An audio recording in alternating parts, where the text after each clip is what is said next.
Cynthia. Kar chulo school fee kanyo, Mbalariany nigi policy ne mar chulo school fee. Taparo ni bende ber mondo wakete ler. Ng'eny joma ni high school ng'eny ji kiaga ni semester en ang'o. Semester chalo mana kaka term ni joma ni dala. Tiyudo ka for example wan kuma wasome, iyudo ka the moment muyepo, imi break mar 1 week. Sami yepo no ibiro gi 50% mar school fee ni. Let's say for example ni an onego bena chulo 200,000. Ka yepo it means no onego bena biro gi 100,000 chieng ma yepe no juma no. You see, then ikonini after 2 weeks made 30,000. And you look at ng'eny private universities okinyal timo penj kata ka pokichulo 1 bob.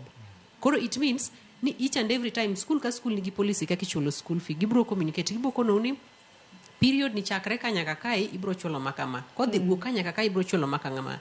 Then by the time itimo penj yudo ka isechopo percentage makama. Nitiere kata campuses minyalo timo penj ka pokitiko chulo school fee. I think is it KU or somewhere?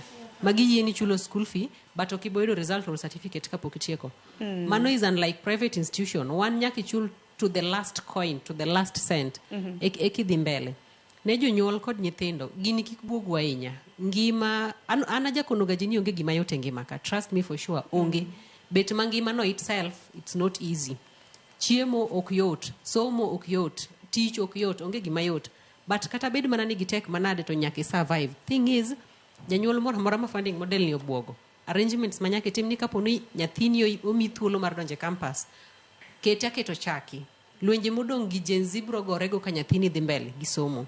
Koro kapo ni nyathini oluongi chaki, make a step, pesa ma in go matin no med go arambe, tim gimi nyalo timo kaka janyuol mondo nyathi ochaki.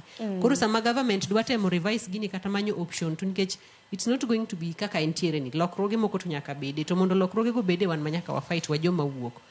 Koro janyuol ochaka chaka. Angeni Babi Daloso Dixon